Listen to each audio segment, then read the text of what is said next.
Ahora sí, bienvenidos formalmente a la segunda sesión del webinar La cooperación entre la Unión Europea y América Latina en tiempos de pandemia, desafíos y oportunidades.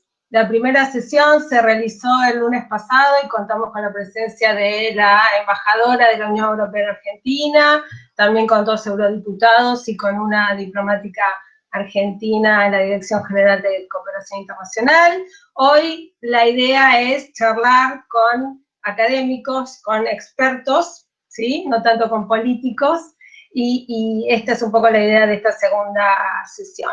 Quiero recordarles que este webinar es el último evento del proyecto Jean Monnet acercando a la Unión Europea a los estudiantes y la sociedad civil, que está, digamos, vigente desde el 2018, que coordino yo y que está radicado en la Facultad de Ciencia Política y Relaciones Internacionales de la Universidad Nacional de Rosario, en Argentina, y que cuenta, por supuesto, con el apoyo del programa Erasmus Plus de la Unión Europea.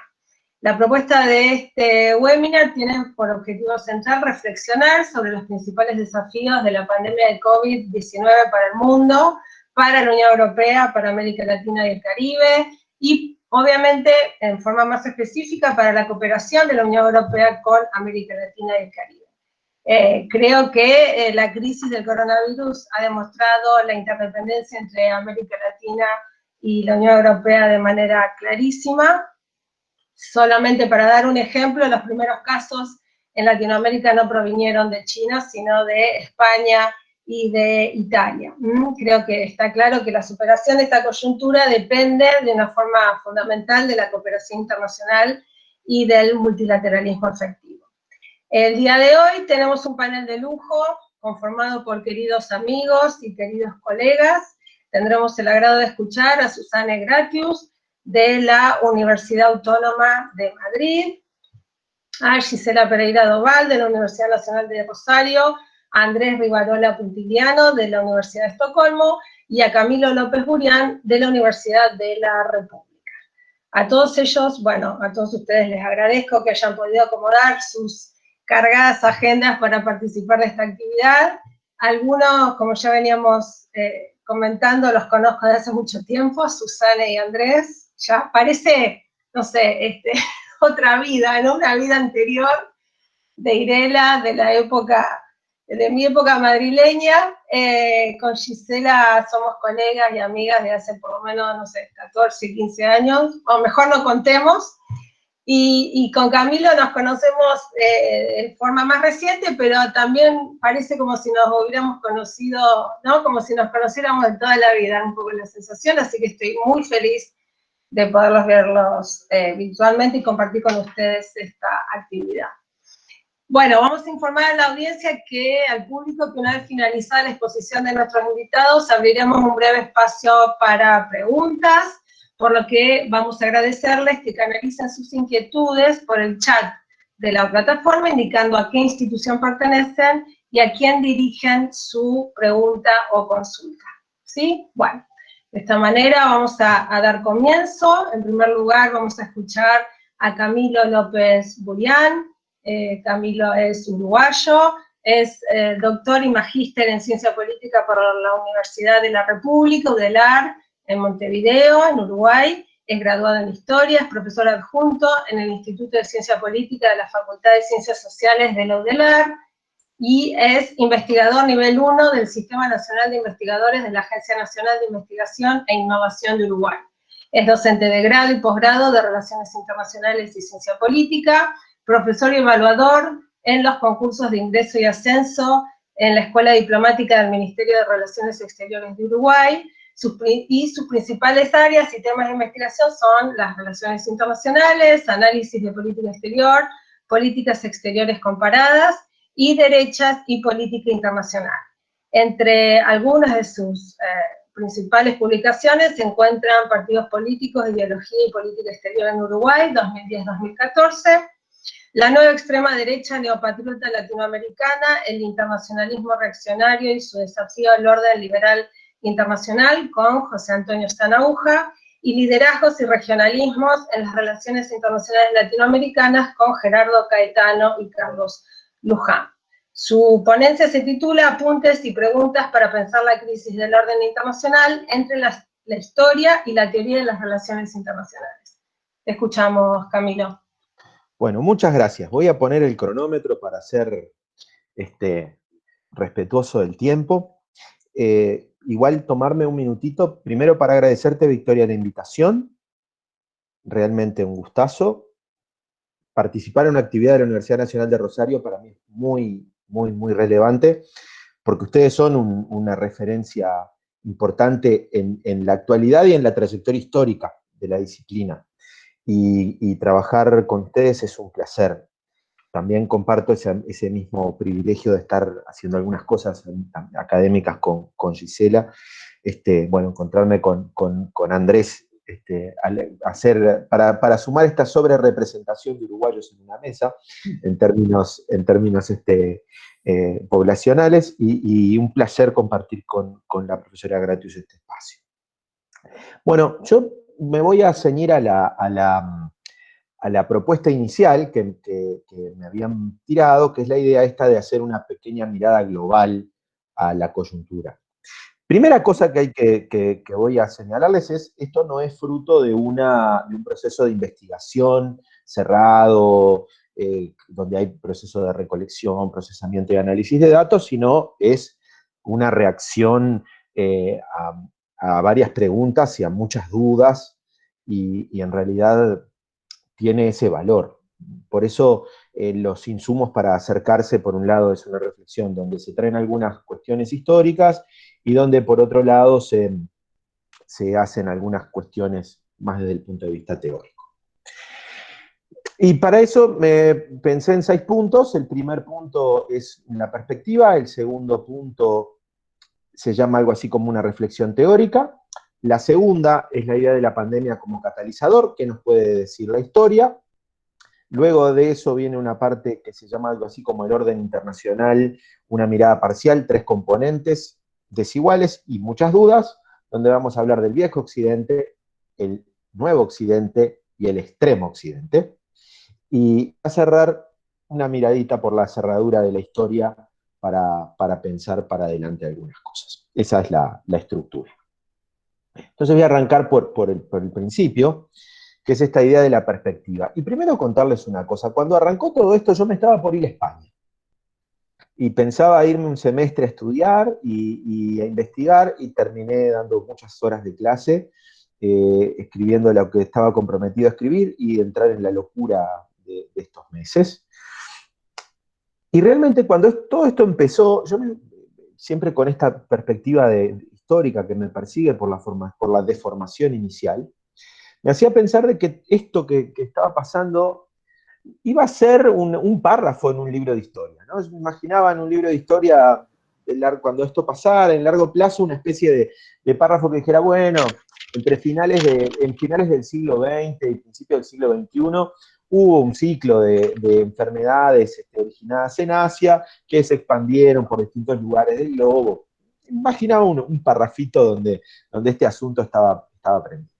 Y la verdad, con el paso del tiempo, me da la impresión de que este proceso podría ser, y esa es la idea central, una especie de catalizador, en términos biológicos, ¿no? Eso que no es que genere cambios bruscos per se, sino que puede, de alguna forma, generar mayores grados de libertad para que algunas cosas ocurran, o que en términos generales puede apresurar o hacer que las cosas ocurran más rápido.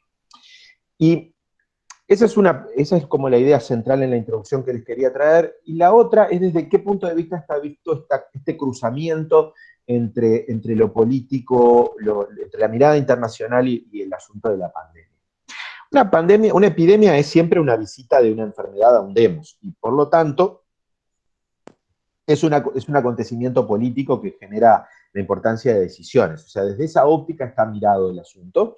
Obviamente que una enfermedad es democrática desde el punto de vista que nos puede llegar a todos y a todas, pero obviamente esa imagen es muy ilusoria, porque no es lo mismo estar viviendo esta pandemia en Uruguay que en Brasil, no es lo mismo estarla, como yo la estoy viviendo acá, en ciertas comodidades, que estar viviéndola en la periferia de Río de Janeiro, o en el conurbano bonaerense, o en distintas zonas del planeta, ¿no?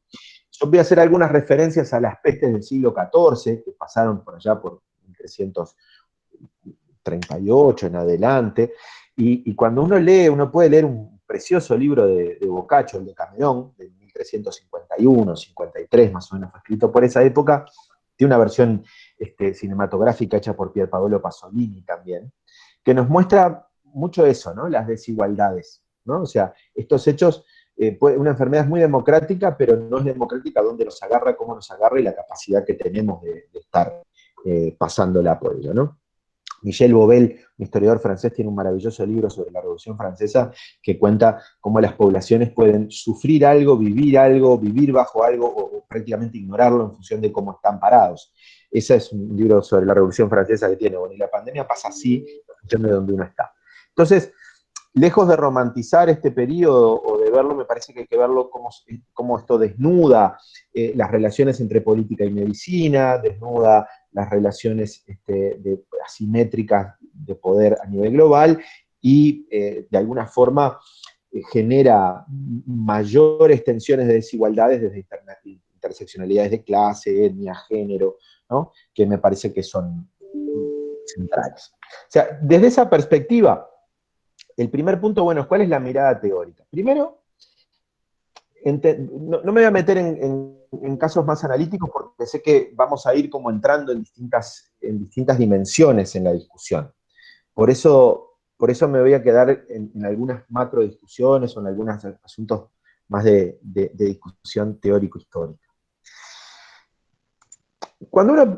La teoría siempre es un discurso sobre la realidad y obviamente es un recorte modelizado o abstraído de la realidad. Y todas las teorías nos plantean una discusión muy fuerte entre agencia y estructura. Las teorías constitutivas, las que nos explican el mundo desde una manera intrínseca del comportamiento humano, que tienen una antropología, ¿no? Que generan una visión de cómo las cosas funcionan, quieren explicar y en algunos sentidos hasta predecir cosas, ¿no? A veces se olvidan del origen histórico de sus premisas.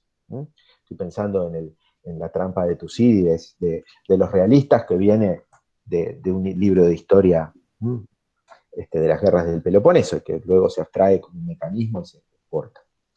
Y hay miradas más comprensivas que vienen desde la historia, que discuten esta coconstitución entre agencia y estructura. ¿Por qué este asunto? Porque me gustaría que podamos pensar, o la propuesta es poder pensar este momento como un momento de mayor agencia y de mayor diálogo en el marco de cambios estructurales y de mayor agencia. Y para eso voy a ir un poquito de la mano de los planteos de José Antonio Sanahuja, que me parecen bien interesantes para entender este periodo que estamos viviendo, más allá de la pandemia, como un momento de gran transformación, en términos de transformación económica en clave polanyiana, es un cambio en términos de transformaciones de la economía política internacional, de deslocalización, de digitalización de la economía, de una transformación importante en la forma de producir, que a su vez vino de la mano con esta financiarización del capital que generó una crisis de globalización a partir del 2008 con nuestro correlato en el ciclo de commodities en la región. Y esa crisis vino de la mano de una crisis de hegemonía de las élites, que de alguna manera generó la posibilidad del emprendedurismo político de extrema derecha en varios países de la región, tanto de Europa como de América Latina y en Estados Unidos también, y en Asia también. ¿Qué es lo que me parece que es interesante colocarle esta mirada teórica arriba como una lente más? Una noción que el institucionalismo histórico en ciencia política nos trae, que es la idea de coyuntura crítica, que presupone que en algún momento estamos en cierres de un cambio estructural, ¿no? Y ese cambio estructural encima tiene un shock externo que no puede predecir. Y si hay algo que uno podría decir que tiene de shock externo, es la pandemia. Uno puede decir, bueno, hay cosas que nos llevaban a pensar que esto se podía venir, pero nadie lo tenía del todo calculado en sus modelos, ¿no? Analíticos. Y una coyuntura crítica implica una bifurcación de caminos, un mayor momento de agencia y un mayor momento de relación entre agencia y estructura. O sea, este es un momento donde se pueden transformar estructuras, se pueden cambiar reglas, se pueden cambiar instituciones, ¿no? Donde hay mucha más libertad de transformación. Y entonces ahí me parece que es donde viene la pandemia como una coyuntura crítica, como un elemento que genera estas posibilidades de mayor agencia.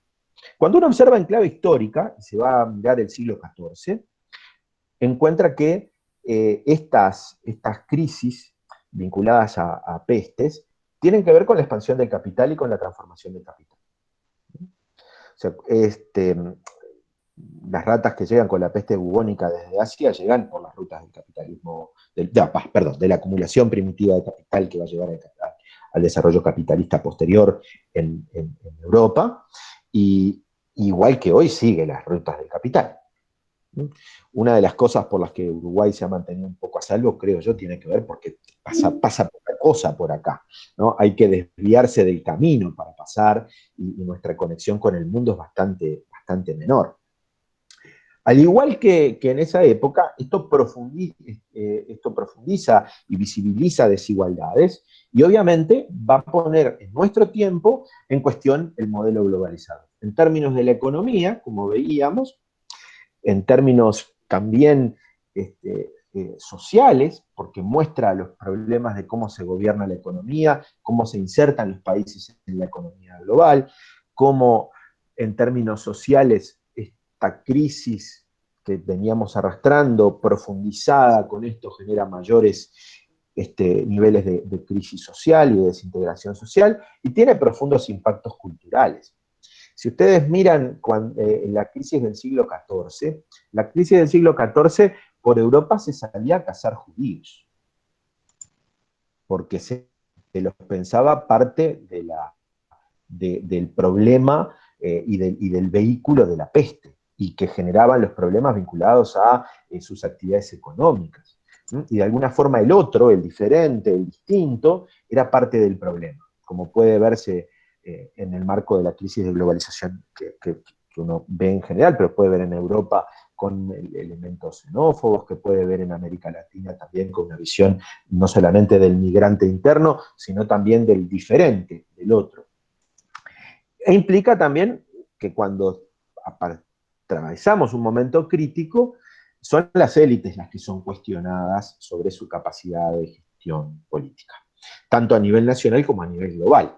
Entonces uno puede ver que estamos atravesando un momento donde en esa crisis de legitimidad están las élites transnacionales, tanto de la derecha globalista como de la izquierda cosmopolita, ¿no? Entonces, en ese sentido, este es un momento que impacta sobre la gobernanza tanto local, nacional, como global. Entonces uno puede entender esa crisis del orden internacional, o ese momento de cuestionamiento del orden internacional catalizado por esta situación que impacta en las sociedades locales y que de alguna forma se proyecta al orden internacional.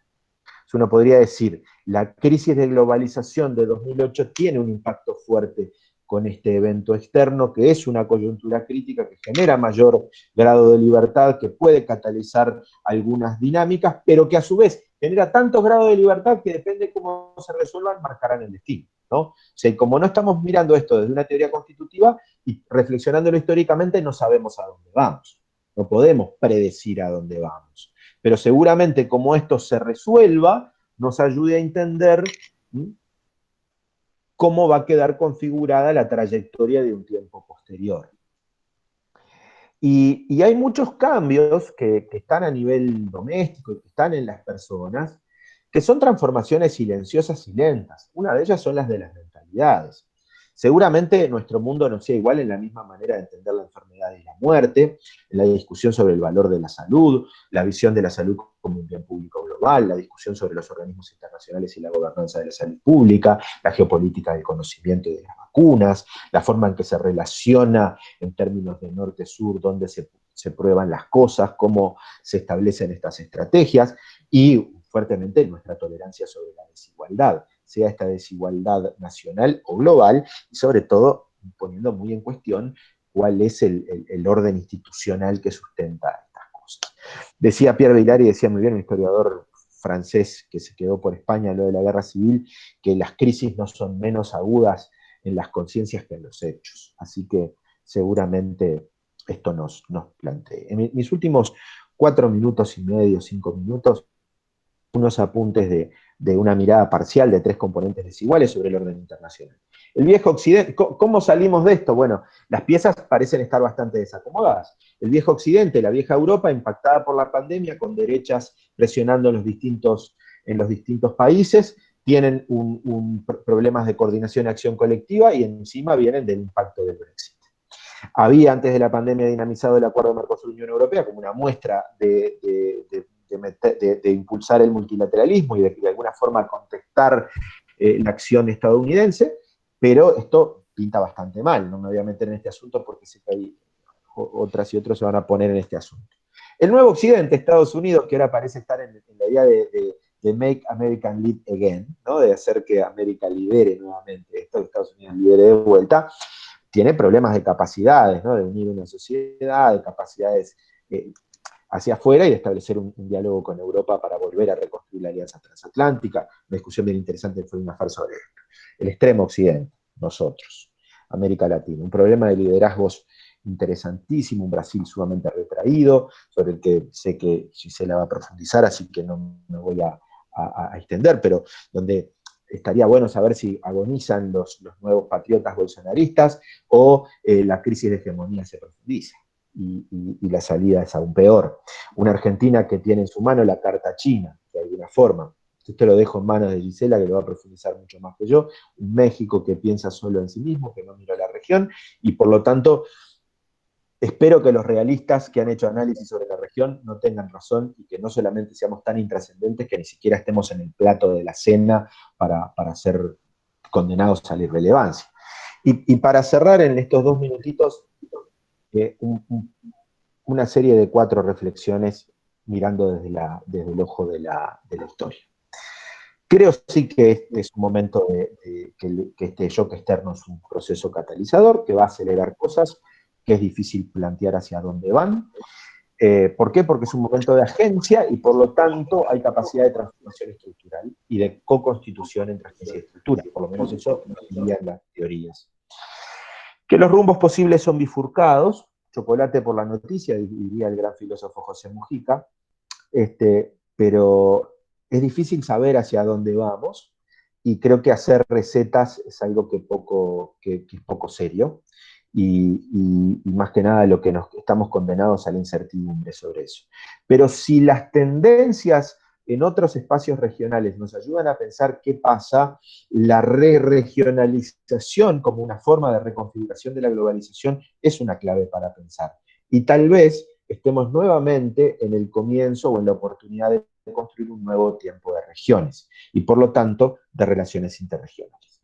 Simplemente este era un poco el planteo que les quería traer. Muchas gracias. Según mi reloj usé 18 minutos, quería usar menos de 20. Muchas gracias por el espacio y por la invitación. Y sobre todo, por aprender colectivamente ahora en el intercambio. Gracias, Camilo. El placer es nuestro. Fuiste increíblemente puntual. Pareces más alemán que uruguayo, te voy a decir, ¿eh? Cuando trabajé en el CEFIR, trabajé con alemanes y ahí quedé matrizado con que las cosas tienen hora de comienzo y de fin. Y de final. Los latinoamericanos tenemos que aprender un poco. Bueno, Camilo, muchísimas gracias. A continuación vamos a presentar a Andrés Rivarola Puntiliano. Él es también uruguayo, aunque ya, bueno, mitad y mitad, ya mitad uruguayo, mitad sueco. Tiene un doctorado en Historia Económica de la Universidad de Estocolmo y es profesor asociado en Historia Económica. Es director del Instituto Nórdico de Estudios Latinoamericanos de la Universidad de Estocolmo y profesor de Estudios Latinoamericanos en la misma universidad. Ha escrito y editado varias publicaciones, voy a mencionar solo un puñado: La geopolítica de la Iglesia Católica en América Latina, Geopolítica de la integración y la imaginación de América del Sur, Geopolíticas del siglo XXI, integración y desarrollo en la era de los estados continentales, y América Latina, izquierda, derecha, más allá. tiene una extensa trayectoria, obviamente. Andrés, también recuerdo un libro muy bueno con José Briceño Ruiz, del 2016. ¿Cómo se llama, Andrés? Ese libro. Ay, no me acuerdo. Bueno, es la perspectiva histórica del regionalismo latinoamericano. Algo así. Algo así, bueno. Y el título de su ponencia es Pandemia y Desarrollo en un nuevo contexto global. Te escuchamos, Andrés. Bueno, muchas gracias, María Victoria, qué linda presentación y muchísimas gracias por la invitación. Es un grato reencuentro, nos habíamos conocido hace ya muchos años, como tú dijiste, allá en Irela, en Madrid, en otro siglo, no solo en otra época. Y bueno, un gusto estar también con los otros compañeros en este evento, donde mi idea, bueno, con Camilo, Susana y Gisela, por supuesto, ¿no? Donde mi idea es presentar un poco algún esbozo general de un artículo que pronto saldrá en una revista, justamente en la publicación donde también está Camilo, en Latin American Policy, y donde, bueno, es un análisis sobre el tema de la pandemia en América Latina, y acá me habían pedido que hablara más sobre un enfoque más latinoamericano de este asunto, y es lo que pienso hacer. Entonces, cuando me puse a pensar en este artículo, un poco me decía, bueno, pero ¿qué puedo escribir distinto?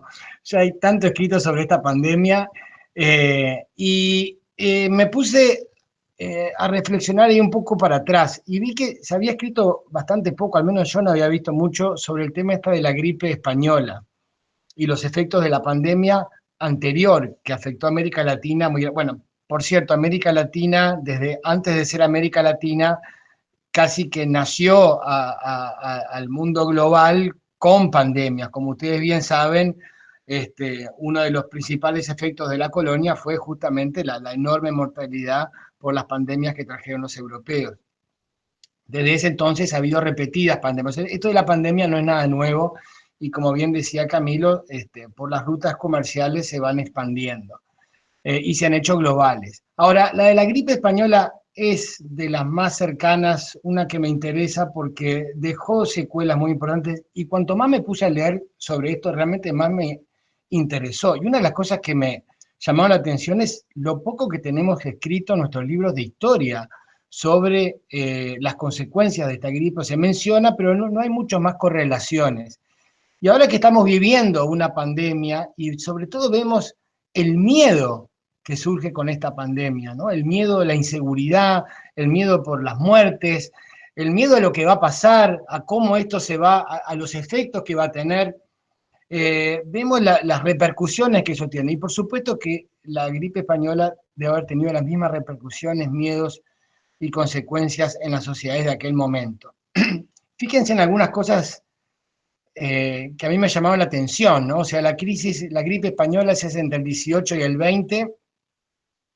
Hay algunas estimaciones, lo de los muertos en esa época hay que tomarlo mucho con cuidado porque es imposible cuantificar con la predicción que tenemos hoy en día, pero se habla de 40.000 muertos en el caso de Chile, más de 12.000 muertos en el caso de Argentina, y así sumándola a muchos otros países. Una cosa que demostró la pandemia en aquel impacto, era la debilidad de los estados a atender una crisis de esa magnitud, y lo absolutamente inapropiado y debilitado que había en los sectores de salud pública para enfrentar un desafío de esa magnitud. Mostró las enormes asimetrías que existían entre los grupos sociales, entre los estados y las regiones, y de alguna manera la pandemia fue un despertar de actores políticos y sociales en torno a los temas de desigualdad. En el artículo yo planteo que estamos frente no a una crisis, sino a las múltiples crisis. Y hago esta analogía con la década del 20 porque por un lado estaba la crisis de la pandemia, por otro lado estaba la profunda crisis económica que se venía viviendo acentuada por la Primera Guerra Mundial, que se prolonga en toda la década del 20 y que de alguna manera estalla en la enorme crisis que después va a venir en la década del 30. Pero ya se estaban anunciando los preámbulos de esta crisis. En la Primera Guerra Mundial hay una disrupción del comercio internacional. Fíjense que la idea de America First surge durante este periodo, ¿no? Las tendencias proteccionistas, sálvese quien pueda, America First, Alemania First, o sea, cada uno a salvarse, rompiendo lo que se había conocido en aquella época como la Pax Británica y este comercio internacional, en donde países como Argentina o Uruguay habían tenido una posición sumamente ventajosa con la exportación de sus productos primarios. Bueno, todo esto se estaba terminando. Se estaba desmoronando el orden conocido y se estaba viendo la vulnerabilidad que había en la exportación de productos primarios. Algo que va a entrar en absoluta crisis después también en la década, a fines del 20 y la década del 30. Hay una crisis política tremendamente fuerte. La crisis, tenemos una tradición a nivel global de potencias, el retroceso del imperio inglés, el avance del imperialismo estadounidense sobre América Latina, el colorario Roosevelt que había venido a principios de siglo, las enormes protestas sociales que se van manifestando. Hay una revolución mexicana, como dice Toynbee, la primera gran revolución social del siglo XX fue en México, en 1910, después viene la rusa en el 17, las masas trabajadoras, las masas populares, volcándose a las calles en muchos lugares del mundo durante todo este periodo. Y fíjese qué coincidencia, yo no sé si será tan coincidencia, pero también tenemos en el mismo periodo de la pandemia el movimiento de Córdoba, con los estudiantes organizándose, largando aquel manifiesto de la Federación Universitaria de Córdoba, llamando por la crisis y a una profunda reforma de la sociedad latinoamericana. Y una cosa que quiero resaltar en esto es que no era un movimiento solo argentino, estaba en el manifiesto, que lo encontré en internet, hablándole a los hombres libres de América del Sur. Y en aquel momento acordémonos que América del Sur no era solamente la región geográfica que conocemos, sino era una referencia a la América hispana, a lo que después se va a conocer más como la América Latina. Todavía no era un nombre que fuera, digamos, de Vox Populi en aquel momento. O sea, tenemos acá, junto a lo que resultó ser la reforma de Córdoba, los estudiantes en la calle, los trabajadores, etcétera, movimientos sociales, un enorme impacto regional en todo esto, que influye en la aparición de, por ejemplo, nuevos partidos políticos. El APRA, la Alianza Popular Revolucionaria Americana, que da sus primeros pasos no en Perú, los da en México,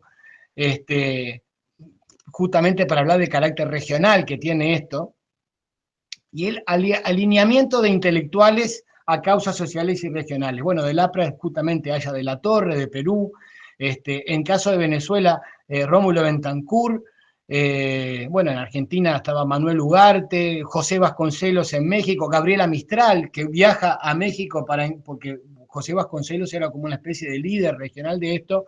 Para que no sepan quién es José Vasconcelos, una gran personalidad de aquel momento, fíjense en el escudo de la UNAM, búsquenlo en internet y van a ver el sello del escudo de la UNAM, la particularidad que tiene, por mi alma habla el espíritu, y el emblema no de México, sino de América Latina. Bueno, toda esta concientización de lo regional creo que tenía mucho que ver con los temas de la pandemia también y las múltiples crisis y la búsqueda de nuevos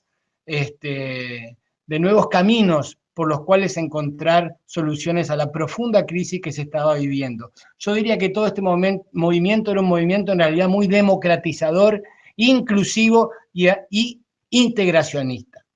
Y los jóvenes que estaban en este momento, en esta profunda crisis política, económica y social, son los jóvenes que después, como adultos, van a estar en la dirección de lo que fue el movimiento desarrollista latinoamericano y también en la CEPAL, ¿no? De alguna manera, 15 años después vamos a ver las consecuencias que tiene toda la ebullición de todo este periodo en la política latinoamericana y en el pensamiento latinoamericano. Bueno, 100 años después, casi exactamente 100 años después, tenemos una nueva pandemia con las consecuencias de salud terribles que estamos viendo. La América Latina es una de las regiones más impactadas por la pandemia. Miré las cifras sobre los 10 países que están peor en el mundo, y de los 10 creo que 6 son latinoamericanos. Realmente es un tema de salud de una profundidad y muy grave, que además va acompañado, hablando de las múltiples crisis, con una profunda crisis económica que no arranca con la pandemia, que ya venía de antes de la pandemia. La pandemia es un tema del momento, pero aquí hay crisis estructurales que la pandemia profundiza. En el caso de la crisis económica, ya veníamos con una bajada económica, pero sobre todo estamos viniendo con un proceso profundo de desindustrialización y de desconexión de América Latina a las cadenas globales de intercambio, falta de inversión, déficit en los presupuestos de Estado, caída de la recaudación y, lo que yo diría, una retracción general a nivel del Estado. Es uno de los temas centrales de esta crisis económica, junto con el otro tema, que es una enorme dependencia de los productos primarios en la exportación de los países latinoamericanos. Este es uno de los problemas estructurales de siempre en América Latina, y que ningún sistema económico de los que se ha probado en realidad ha logrado encontrar solución a este fenómeno. Le sumamos a esto una crisis política y social, un descontento social enorme, falta de legitimidad en el sistema político, fragilidad institucional. Miren lo que está pasando en Perú en este momento, pero no solo en Perú, lo que pasó en Brasil, con un abuso de lo que es el papel de lo jurídico en la política. En fin, también acá un enorme debilitamiento del Estado a nivel general. Y una enorme movilización popular en las calles en distintas formas de protesta. Esto acompañado también, igual que en la crisis del 20, con una crisis estructural del poder en el sistema mundial. Acá hay estamos viviendo otro momento de transición en el sistema mundial. Esto también da una serie de inseguridades, de problemas y de posibilidades, porque no todo es negativo. Donde en este momento, como estamos viendo, hay una estructura, una lucha de poder, sobre todo entre Estados Unidos, y lo que yo creo que es el gran cambio y el gran, lo que ha causado el gran impacto en el sistema internacional, que no es la pandemia, sino que es China. Y de la mano de todo esto, el regionalismo nuevamente. Pero acá el regionalismo ha llevado a un grado que nunca hemos visto anteriormente. O sea, de América Latina hemos estado siempre mirando el regionalismo europeo, pero lo que estamos hablando acá, y Camilo hablaba de la re-regionalización, acá estamos hablando de las superregiones. Para mí, uno de los eventos más importantes con respecto a esto que hemos visto se dio esta semana, y fue la creación de la Asociación Económica Interregional en Asia, liderada por China, donde ustedes tienen a Japón, está Vietnam, está Australia, está Nueva Zelanda. Esto significa entre el 30 y 40% del comercio mundial, alrededor del 30 y 40% de la población mundial. Bueno, esto, si alguien pensaba que el regionalismo era intrascendente, olvídense. Esto pone el regionalismo absolutamente en la agenda del poder mundial. Y no solo es regionalismo, este regionalismo con un objetivo y un elemento geopolítico quizá mucho más ambicioso del que hemos visto, porque es regionalismo continentalista. El direccionamiento de la política exterior china no va solamente a creación de acuerdos económicos de libre comercio, es mucho más profundo que eso, y las rutas de seda, el elemento euroasiático, en el que por supuesto también vemos a los rusos, juega un papel fundamental en todo esto. En fin, no tenemos tiempo para expandirnos en estos elementos, pero son importantísimos. Bueno, ¿en qué nos deja esto a América Latina y a la Unidad Europea? Bueno, en la era de gigantes hay que juntarse si sos pequeño. Por un lado, Europa lo vivió esto con la misma pandemia, tratando de evitar lo que Sanahuja llamaba ha llamado, o también no lo leí en él, el nacionalismo epidemiológico, pero no se trata solo de eso, se trata de mucho más. es el buscar la unidad a modo de poder conseguir autonomía entre estos gigantes. En Europa los primeros pasos para confrontar la pandemia fueron un verdadero desastre, a tal punto que se tuvieron que salir a pedirle disculpas a Italia por la manera que se trató a Italia, y de alguna manera se ha buscado de compensar esto hasta llegar ahora al nuevo paquete de ayuda que está intentando sacar la Unidad Europea. En fin, se ha intentado buscar hacia dentro y profundizar la integración a modo de ver lo que es la geopolítica de la pandemia, el tema comercial, y darle un poco más de papel más fuerte a Europa en las negociaciones con estos gigantes que están surgiendo en el mundo en este momento. Y América Latina, bueno, aquí es donde estamos en un problema muy grande. La integración regional se debilitó durante todos estos últimos años profundamente, y es posible que a raíz de la pandemia empiecen a surgir alguna idea de la necesidad de cooperación. Bueno, si no surge esto, el problema para América Latina y su marginalización, me temo que va a empeorar mucho más. Creo que de alguna manera una conclusión, para ir terminando, es que la pandemia en la década del 20, como ahora, creo que impone la necesidad de la integración regional de una u otra forma. Si UNASUR se debilitó, no sé si desapareció, vamos a ver qué pasa, pero alguna reincorporación o retomar el elemento, la integración sudamericana va a tener que surgir. Aquí yo uso conceptos como el de la geopolítica del desarrollo e integración. La integración desde la periferia es de alguna manera la geopolítica de los débiles, visto desde el punto de vista del sistema internacional o global.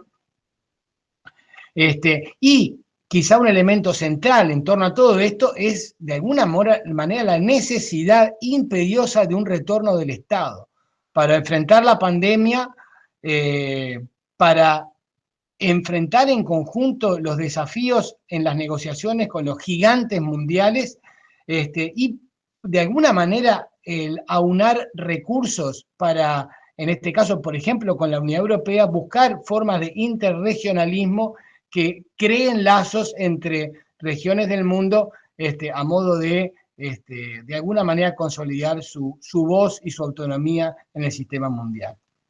Me quedo por ahí. Gracias. Genial, gracias, muchísimas gracias, Andrés. A continuación vamos a escuchar la presentación de Susana Gratius, profesora contratada doctora desde 2013 en la Universidad Autónoma de Madrid, donde es directora del Departamento de Ciencia Política y Relaciones Internacionales de la Facultad de Derecho.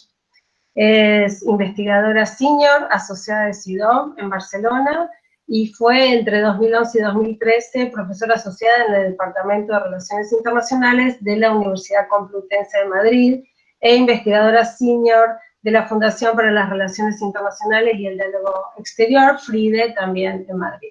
Su trayectoria profesional incluye una amplia experiencia en varios think tanks europeos, GIGA en Hamburgo, SWP en Berlín, IRELA en Madrid, también docencia en alemán, inglés y español, en grado y posgrado en varias universidades, consultorías para las instituciones de la Unión Europea, organismos públicos e internacionales en Alemania y España, y también diversos proyectos de investigación competitivos a nivel nacional e internacional. Ha editado unos 7 libros y publicado también decenas de capítulos de libros y artículos en revistas científicas. Su último libro, próximo a publicarse, ha sido editado y coordinado por ella y José Manuel Puente, y se titula Venezuela en la encrucijada, radiografía de un colapso. La ponencia de Susana para el día de hoy se titula Unión Europea, América Latina y el Caribe, interregionalismo en tiempos de pandemia. Muchas gracias, Susana, y te escuchamos.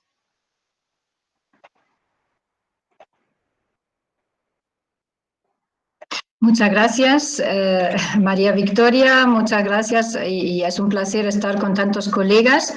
Veo que están conectados como 40 personas, ya llevamos como 2 ponencias, voy a intentar hacerlo bastante breve. Y bueno, agradecerle también a la Universidad de Rosario, Nacional de Rosario, y María Victoria y yo coincidimos en aquellos momentos en IRELA, otro think tank, ¿no? Que creo que no has mencionado. Y también con Andrés Riverola hay un contacto allí, ¿no? Así que, bueno, en ese sentido es un placer coincidir. Como prometí brevedad, pues voy a ir directamente al grano. Yo no voy a hablar tanto de las condiciones históricas, sino más bien de la actualidad, ¿no? Entro también un poco en la pandemia, y sobre todo hablando de las relaciones Unión Europea, América Latina y el Caribe. Y el Caribe no lo voy a tratar tanto, advierto, siempre es un problema porque no es lo mismo, ¿no? América Latina, Caribe son otras condiciones, otras raíces culturales, etcétera, ¿no? Y también decir que bueno, hablo desde España, desde Madrid, pero soy alemana, ¿no? Como se puede escuchar, ¿no? Así que tengo un poco la perspectiva norte-sur, quizá en eso, ¿no? Y bueno, en principio yo creo que la pandemia ha cambiado muchas cosas, ¿no? Ha cambiado gobiernos, eso no hay que olvidarlo. Sin COVID-19 no tendríamos un presidente Biden. En Brasil también, ¿no? Ganaron las elecciones municipales no los leales a Bolsonaro, ¿no? Y en ese sentido un poco este COVID-19 sería un poco mi tesis, sería una vacuna también contra los populistas quizá, ¿no? Porque ahí exigimos racionalidad, consenso, políticas sensatas, políticas públicas eficaces, y esto los populistas no lo pueden suministrar, ¿no? Bueno, y también estamos ante una crisis de salud, una crisis de globalización y una crisis de desarrollo, ¿no? Tanto en Europa también, a otra dimensión, como también en América Latina, ¿no? Y en ese sentido creo que necesitamos también, y esto nos recuerda un poco a esta crisis, entrar en otro modelo de desarrollo más sostenible, contra el cambio climático, y cambiar un poco estas coordenadas de capitalismo. Creo que no va a pasar, pero sería una buena ocasión, ¿no? Bueno, voy a hacer dos diagnósticos: diagnóstico de relaciones Unión Europea-América Latina, diagnóstico de la pandemia en ambas partes, ya lo ha dicho un poco Andrés, no voy a entrar más en esto, y luego hablar de oportunidades y desafíos. Bueno, para empezar, bueno, Unión Europea, América Latina es una vieja alianza, o casi como un viejo matrimonio, ¿no? Como que tenemos muchas cosas en común, una larga historia, pero ya no hacemos cosas conjuntamente, ¿no? Eso es un poco lo que pasa en esta relación, ¿no?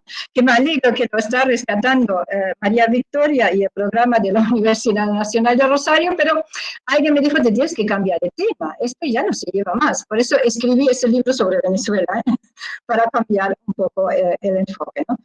El único elemento que podemos rescatar efectivamente de los últimos tiempos de las relaciones es este dichoso acuerdo Unión Europea-Mercosur, acuerdo de principios, pero que de alguna forma también nos confirma el interregionalismo, ¿no? La negociación bloque a bloque. Nos tomó 20 años, pero algo de esto, por lo menos llegamos a un consenso básico. Yo creo que eso es un logro, ¿no?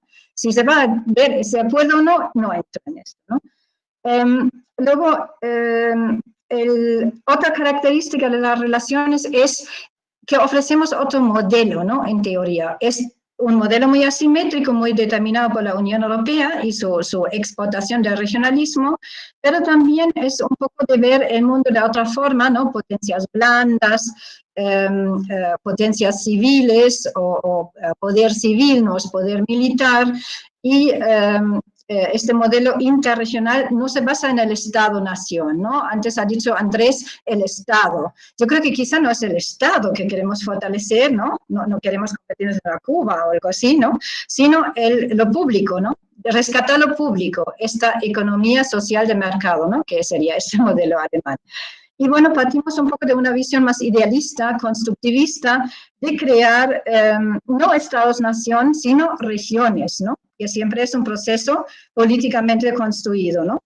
Y allí, bueno, el regionalismo del que habló Andrés, yo creo que eso sería un regionalismo, perdón, hegemónico, ¿no? Hay muchos tipos de regionalismo, con el liderazgo chino, ¿no? Eso sería un poco lo que era la idea del ALCA bajo la influencia de Estados Unidos, ¿no? No sé si ese es ese regionalismo que queremos, ¿no? Y bueno, ¿por qué no funciona el regionalismo en América Latina?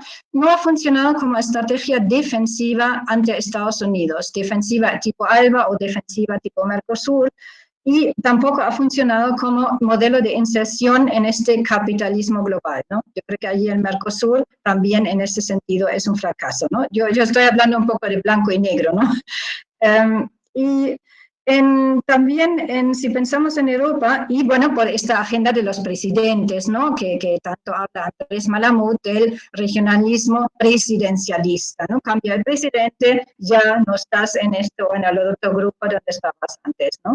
O ideológico, ¿no? En Europa también, ¿no? Tenemos, esto funciona sobre todo porque tenemos, yo diría que todavía funciona así, porque tenemos el liderazgo franco-alemán, tenemos ese viejo tándem que sigue funcionando, que sigue siendo el motor, ¿no? Es la Comisión Europea.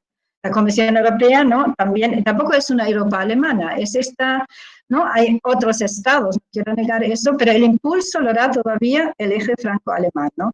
Y en este sentido vamos a ver cómo termina esta pelea sobre los fondos estructurales de COVID, ¿no? que sería como histórico, ¿no? Tanta ayuda para países como Italia, España, sobre todo, ¿no? Pero todavía tiene que pasar por Polonia, Hungría, que ha dicho que no lo aprueba, y allí tenemos también una lucha de poder dentro de la Unión Europea, ¿no?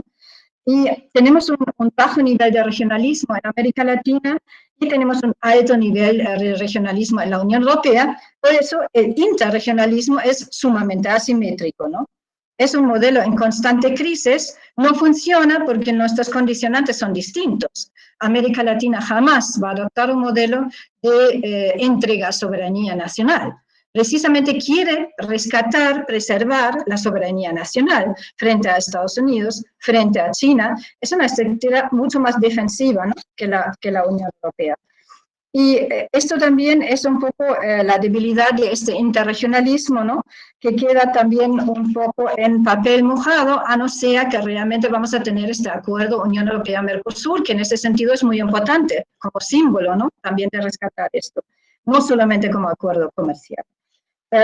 Brasil y México, luego tenemos lo que llaman el interregionalismo híbrido, que sería Unión Europea con un país, ¿no? Tenemos también esto con Brasil, la asociación estratégica con México, pero ¿en qué quedó todo esto? No hemos tenido una cumbre en 5 años, no, 6 años, ¿no? Mucho tiempo. Así que hay un cierto abandono del lado de la Unión Europea y del lado de América Latina, que se ha concentrado mucho en su relación con China, ¿no? Y la Unión Europea como federador, como dijo Sanauja, todos nos referimos a Sanauja, la próxima vez le invitamos, como federador, en ese sentido no ha funcionado, ¿no? Si miramos la Comunidad Andina de Naciones o Centroamérica, que son como estas copias que tampoco funcionan, ¿no?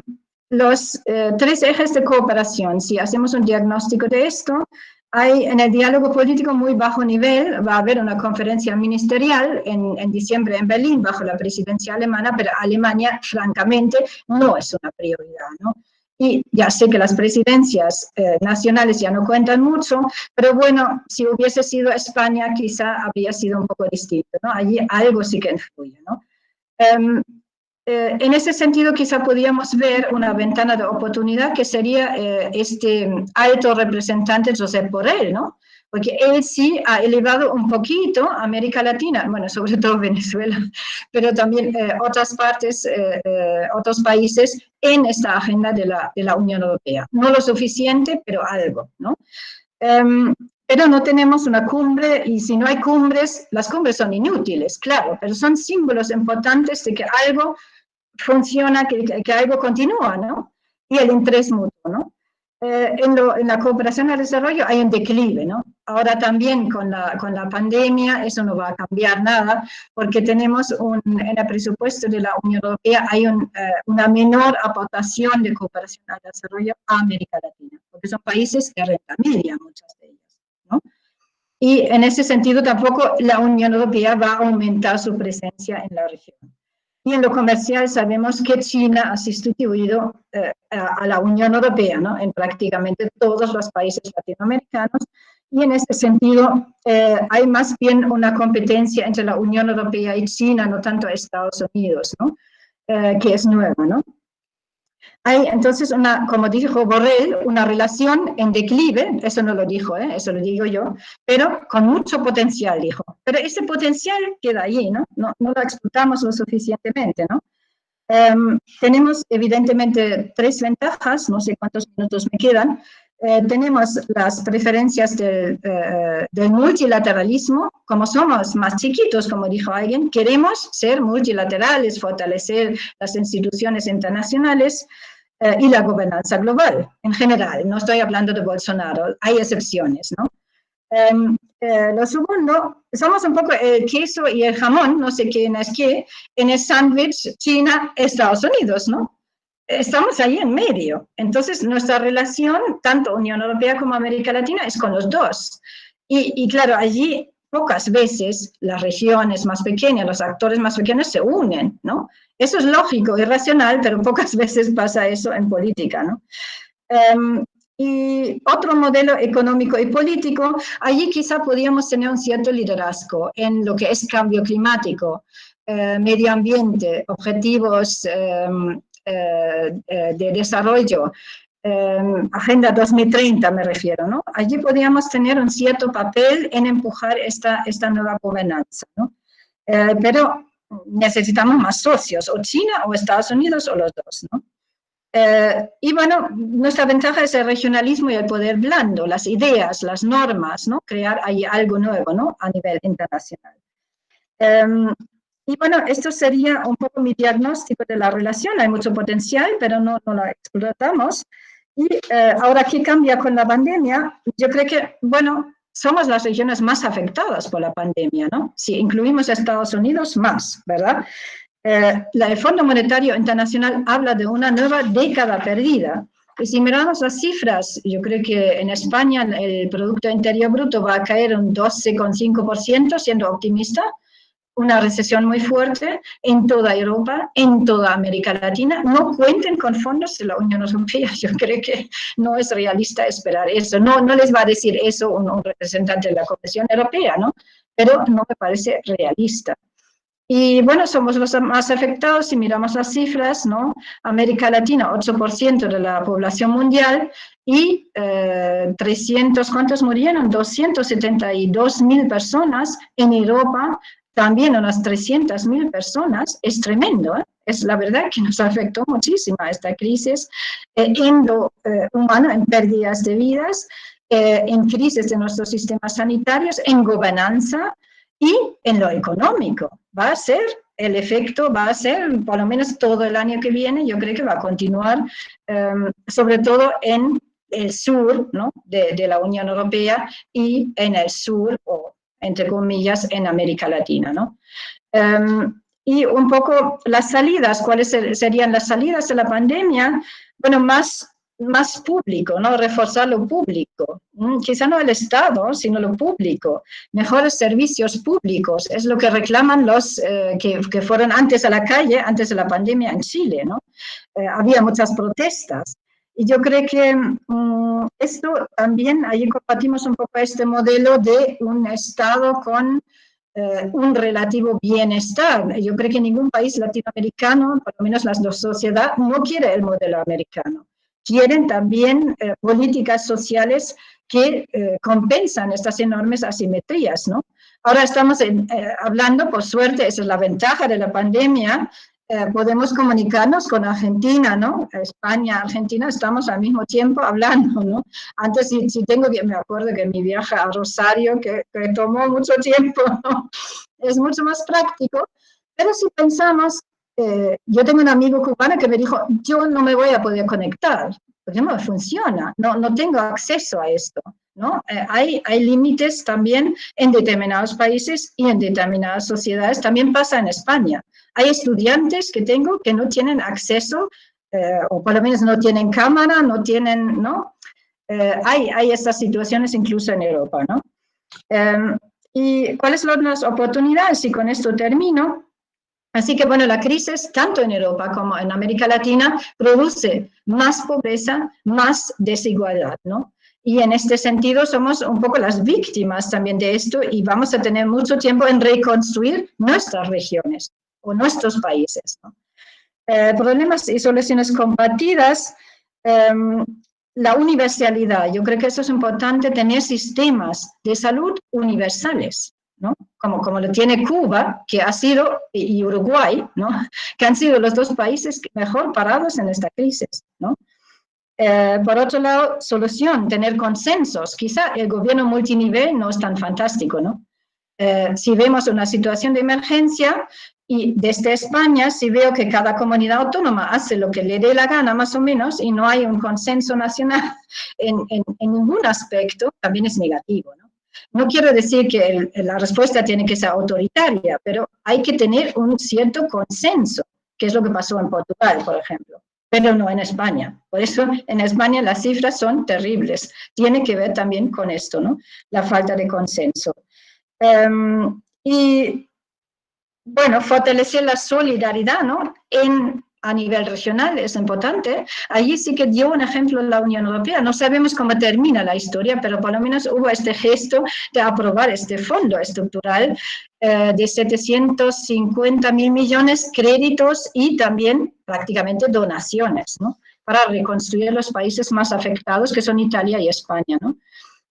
Oportunidades en estas relaciones, bueno, la presidencia de Biden, ¿no? Yo creo que es una oportunidad para reconstruir nuestra relación transatlántica, ¿no? Con Estados Unidos, en otros términos, y también reconducir, ¿no? Otros países hacia el multilateralismo, ¿no? Segundo aspecto que ya ha sido mencionado, la autonomía estratégica. Yo creo que tenemos que ser regiones más autónomas, con más regionalismo, eso es una cierta protección también frente a otros, ¿no? Fortalecer lo regional, también desde la geopolítica, ¿no? Sería una buena estrategia.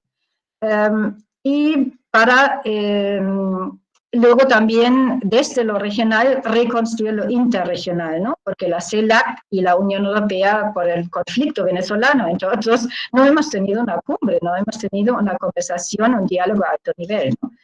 La autonomía estratégica es un debate en la Unión Europea sobre todo qué hacer con la OTAN, si tener nuestro propio sistema de defensa y seguridad, y allí está nuevamente el eje franco-alemán. Sin acuerdo entre ellos no vamos a tener ningún tipo de autonomía estratégica, ¿no? Y algo así también, bueno, pasó en América Latina con el Consejo de, ¿cómo se llama?, de defensa de UNASUR, pero la UNASUR está desarticulada, no podemos ahí hacer ningún paralelismo, ¿no? Pero en general yo creo que más pragmatismo, ¿no?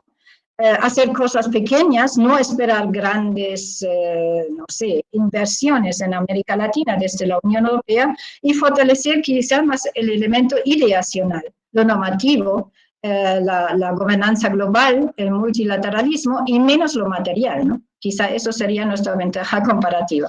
Ahí lo dejo y me he pasado por lo menos 10 minutos, perdón, ¿eh? Represento 2 países, quizá con esa excusa he hablado un poquito más, ¿eh? Gracias. Gracias, Susana. No, tranquila, no te pasaste, así que muchísimas gracias. Y bueno, la última exposición la va a realizar Gisela Pereira Doval.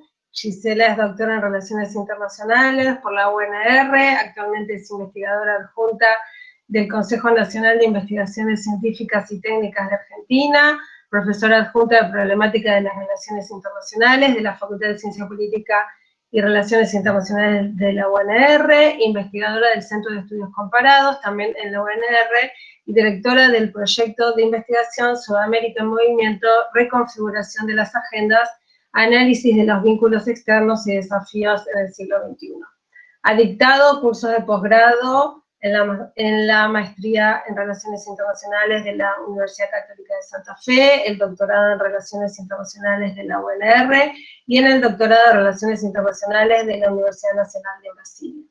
Ha publicado más de 30 artículos en revistas científicas indexadas, más de 15 capítulos de libros y editado los libros Argentina y Brasil, Proyecciones Internacionales, Cooperación Sur-Sur e Integración, y el último es Global Resurgence of the Right en Routledge.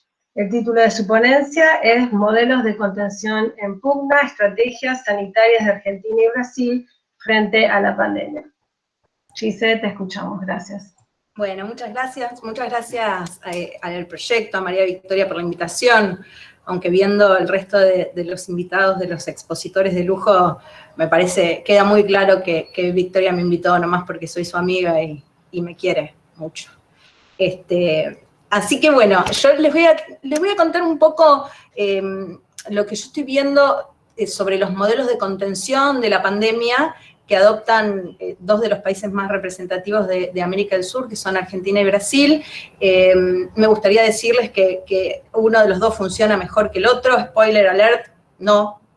O sea, la gente se está muriendo igual, pero de cualquier manera me parece un marco interesante por donde se filtra de alguna manera los lineamientos de política exterior y de alguna manera también un poco cómo se va a ir definiendo el orden internacional, que viene un poco golpeado ya desde hace 20 años aproximadamente, bueno, con los atentados de Estados Unidos, con la crisis financiera de 2008, con la asunción de gobiernos más iliberales como los de Trump, los de Bolsonaro, bueno, Orbán.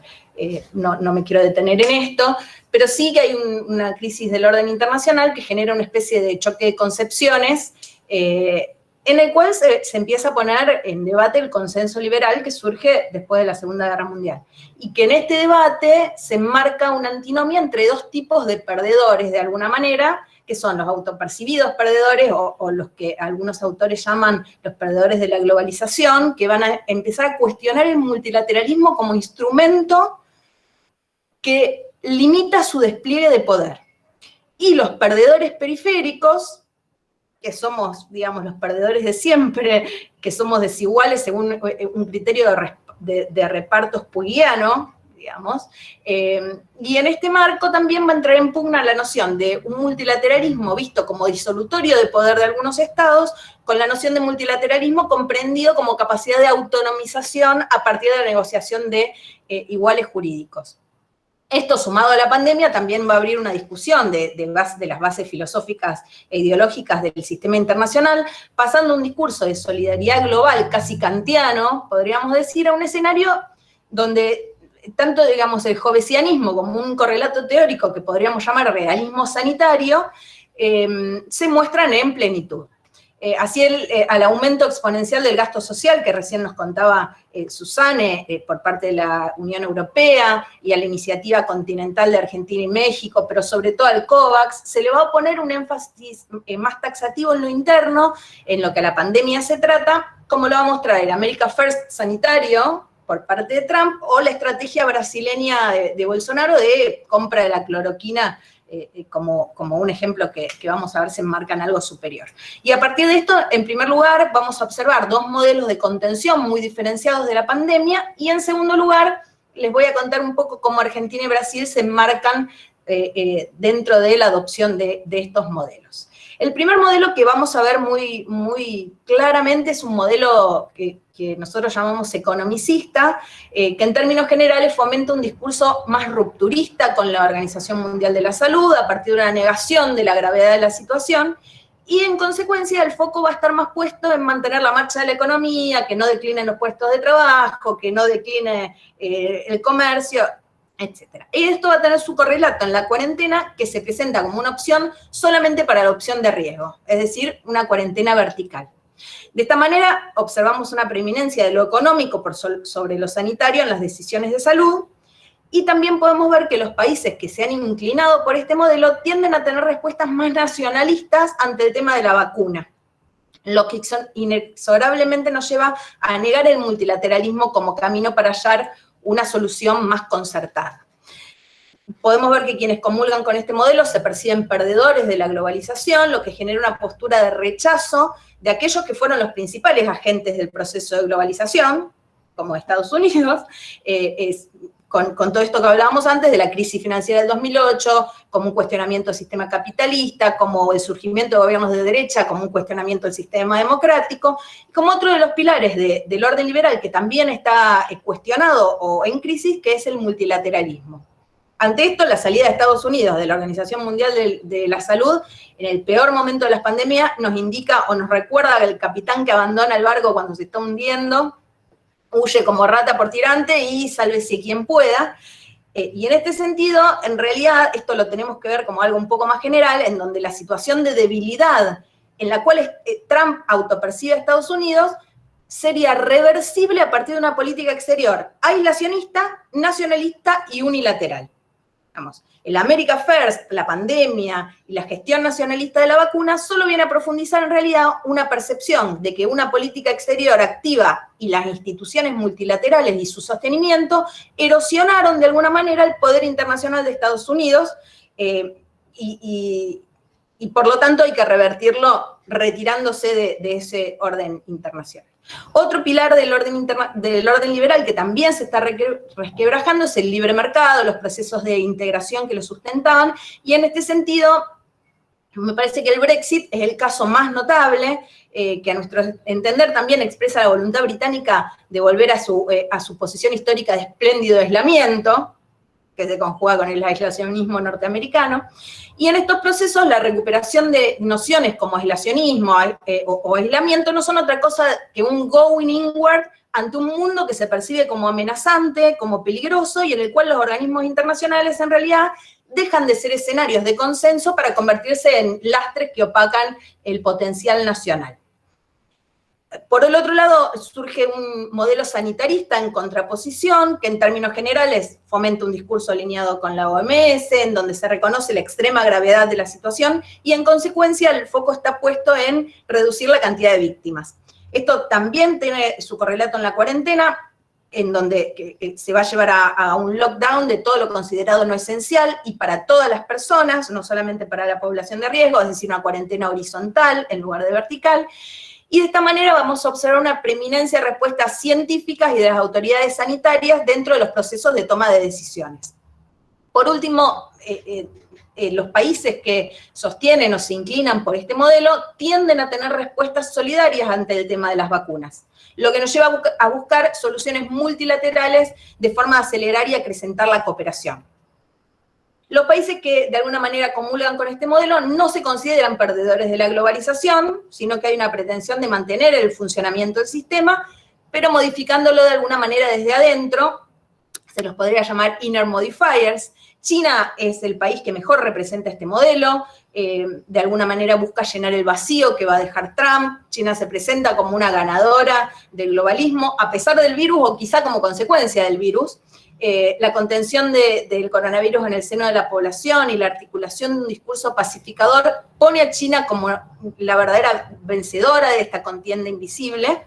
Y a través de la gestión de la pandemia, China refuerza dos fuerzas que pueden tener un impacto significativo a nivel internacional. Esto, como decía Camilo, estamos hablando de una coyuntura crítica en donde se están reacomodando todos los engranajes del orden internacional, y cualquier movimiento en falso puede ser peligroso para esta inserción, o cualquier movimiento que sea considerado ganador puede tener algún correlato de poder en el sistema internacional. China refuerza dos ideas principales, que son la eficacia del régimen autoritario, básicamente, como garante de la salud de sus ciudadanos, una proyección de superioridad del sistema autoritario frente al decadente sistema democrático. Esto estaría estrechamente relacionado con la llamada diplomacia de los barbijos, se la llamó en algún momento.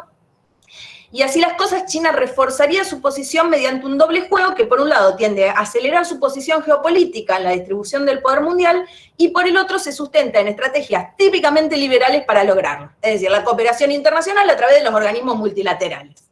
En este sentido, el nacionalismo norteamericano no deja márgenes de maniobra a aquellos estados que necesitan una salida multilateral a la crisis, y esto es la elección de China como socio inevitable para salir de esa situación. Ahora, ante esto encontramos a un conjunto de países que los llamamos los perdedores de siempre, en donde es justo decir que las transformaciones generadas a nivel internacional tienen un efecto concreto en nuestra región, en América del Sur puntualmente. En primer término, desde la aparición de los primeros casos de COVID, la reacción de estos estados se destaca por su carácter fragmentario y diverso.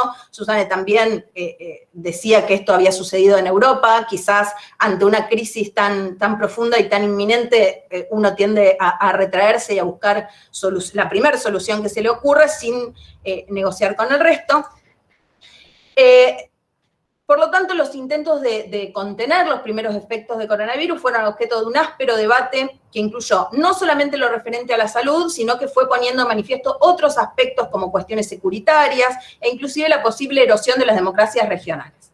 Si bien este escenario fue también la constante de actores con una mayor cohesión interna, como la Unión Europea, como bien nos contaba Susana, el efecto disgregador aumenta si se toma en cuenta el momento político regional en el cual los organismos comunes se encuentran sumidos en la inacción, sumados a un papel sesgado de la OEA en función de organismo coordinador, y en un segundo lugar se destaca la resignificación, que también un poco de esto nos hablaba Susana, la resignificación.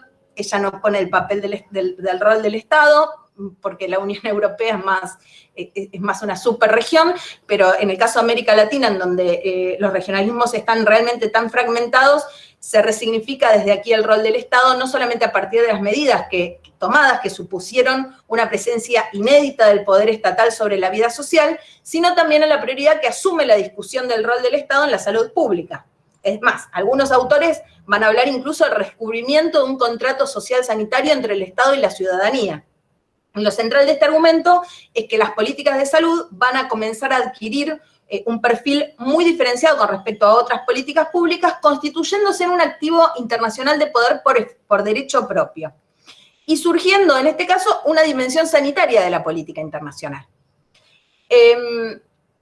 Ustedes discúlpenme por la fragmentación, pero es la manera que tengo de llevar adelante el tema. Ahora me gustaría hablarles específicamente de Brasil, que está aplicando una dimensión economicista de la contención. Cuando la pandemia llega a Brasil, es un momento de fuertes disputas internas, en donde los desacuerdos con respecto a su tratamiento se fueron transformando en la cristalización de ejes de disputa que ya eran existentes. Pero en cuanto al tratamiento del virus, hay dos factores que caracterizan al gobierno nacional. El primero es el carácter reactivo ante la crisis, y el segundo es la politización de la pandemia. El primero de ellos se da a partir de una subestimación permanente de Bolsonaro a los alcances de la enfermedad, y un posicionamiento que, como en otros tantos puntos, lo encuentra políticamente alineado con Trump y con los gobiernos, nuevos gobiernos liberales, y un segundo factor que está anclado en disputas de relatos en torno al tratamiento de la pandemia. Es decir, la división entre partidarios de la cuarentena horizontal versus cuarentena vertical, que también se superpone y cristaliza la crisis política y la división dentro de la sociedad brasileña en un escenario que Bolsonaro en realidad ha demostrado moverse con comodidad. De esta forma se entienden las enormes disputas que tuvo con distintos gobernadores, con el Poder Judicial, las apariciones del presidente en manifestaciones pidiendo cierre del Congreso, del Supremo Tribunal Federal, etc.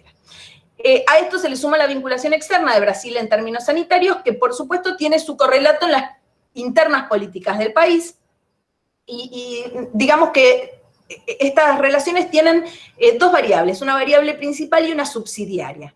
La variable principal, que establece la política exterior brasileña, tiene su máxima expresión en la adquisición de la hidroxicloroquina, a pesar de estar comprobados los efectos colaterales y hasta contraproducentes para la salud de esta droga, pero que forma parte de la disputa política interna, no solamente en relación a los choques de concepciones entre Bolsonaro y sus gobernadores, sino al interior del gabinete ejecutivo. Recuerden que 2 ministros de salud le renunciaron o fueron echados, o no se sabe bien, justamente por esta cuestión, por otras tantas también, pero la cuestión de la hidroxicloroquina fue un tema importante de la renuncia. Esto también es parte integral del esquema de relaciones de Brasil con Estados Unidos, que supimos llamar en algún artículo en su carácter de Estado proxy. Digamos, la idea detrás de esta vinculación frente a la potencia regional es introducir a Brasil en una lucha civilizacional en torno a la prédica liderada por Trump, que permea todas las áreas de acción de la política brasileña y que se va a traducir en distintos puntos de la agenda. Es decir, la estrategia adoptada por Bolsonaro para abordar la actual pandemia se inserta en estas líneas de acción. En este sentido, se verifica una unidad de discurso y de acciones de Brasil y Estados Unidos, tanto en la referente a la modalidad de la cuarentena como al uso de la cloroquina como tratamiento, y al mismo tiempo por la minimización de la enfermedad. Digamos, no quisiera que le suceda nada malo de salud a nadie, pero digamos, los dos presidentes estuvieron contagiados del virus y la verdad la pasaron bastante bien, lo que refuerza de alguna manera el discurso, ¿no? Quiero avanzar hacia la postura argentina porque casi no me queda más tiempo. Si quieren después podemos reforzar algunos puntos. En realidad Argentina asume, digamos, el virus llega a Argentina en un momento en donde acababa de asumir el nuevo gobierno, en un momento político de realmente una soledad ideológica a nivel hemisférico enorme, con organismos como Mercosur y UNASUR paralizados o muertos, no sabría decirles. Argentina asume a nivel regional un discurso que va a llamar a implementar mecanismos de cooperación en el tratamiento de la pandemia. En esto se diferencia enormemente de Brasil, ya que Argentina de alguna manera establece un esquema de relaciones externas y sociedades aparentemente beneficiosas, al punto de que esta dimensión refleja el carácter diverso de la acción exterior argentina, como lo van a expresar los acuerdos alcanzados con estados o empresas vinculados a estados, y en este sentido las vinculaciones con China a través de la producción de las 2 vacunas de este origen, o los acuerdos de Rusia por la adquisición de la vacuna Sputnik 5, así como también las asociaciones con empresas de capitales ingleses para desarrollar la llamada vacuna de Oxford. De alguna manera muestra una estrategia de diversificación tanto de las potenciales vacunas como de sus proveedores, lo que aumenta la intensidad del sistema de relaciones y forma un juego cruzado de influencias globales centrado en el combate de la pandemia, a través quizás del uso inteligente de sus activos de poder. Voy a marcar 3 o 4 puntos para hacer una conclusión. La primera conclusión es que la dinámica de los vínculos, y aquí me alejo de lo planteado por Susana un poco, pero creo que la dinámica de los vínculos interestatales, así como de estados con otros actores, continúa desarrollándose dentro de la tradicional diada de cooperación y conflicto, y esto se ve aumentado en los periodos críticos como el actual. La segunda conclusión es que la pandemia va a desatar en principio una competencia feroz por insumos sanitarios que no respeta alianzas de ningún tipo. Otra conclusión es que hay un segundo efecto de relevancia, es que la dimensión sanitaria en tiempos de pandemia se entiende no solo desde una variable interna en el sentido de construcción de capacidades para la realización de políticas eficientes contra la pandemia, sino que también posee una variable externa, en la cual esas capacidades y los bienes que produce, sea por sí mismos o en alianza con otros actores, se transforman en bienes públicos internacionales que hacen parte o pueden determinar el sistema de relaciones externo de un país, siendo también bienes fungibles y, por lo tanto, activos de poder.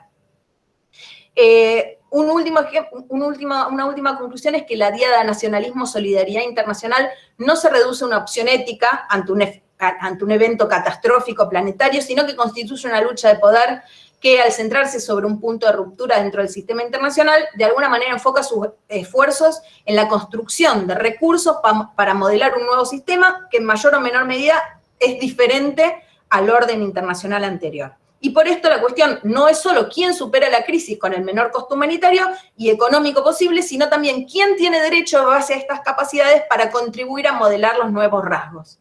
Y me parece interesante terminar con esto porque justamente tendríamos que pensar cómo es el orden internacional que se nos viene a partir de esta gestión de la pandemia. Me parece que el punto sanitario es un punto a tener en cuenta a partir de este momento, muy importante para ver cómo los estados de alguna manera influyen o ejercen su poder de una manera que no estábamos acostumbrados a que esto sucediera.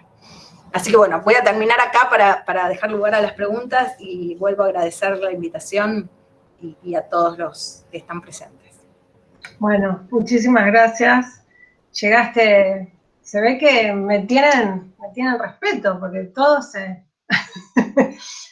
se apuraron como para, digamos, utilizar el tiempo que les di disponible. Bueno, muchísimas gracias por tu exposición, agradecemos a los 4 disertantes por sus excelentes presentaciones, tantas preguntas uno haría.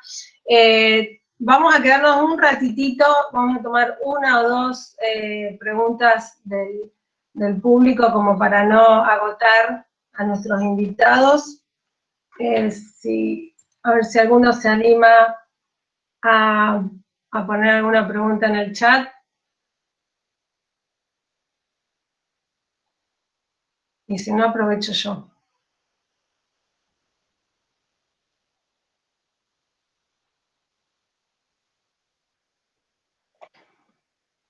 ¿Alguno que se anime? O quizá pueden también, no sé, preguntar directamente poniendo la cámara, no sé. No Sí, también. Sí, obviamente. Si alguien quiere hacer la pregunta directamente.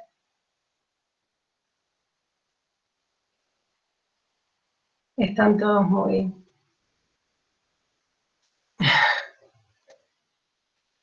¿Nadie se anima? Bueno. Entonces, aprovecho yo y, digamos, en todo caso, tiro una pregunta muy general como para que la responda el que quiera.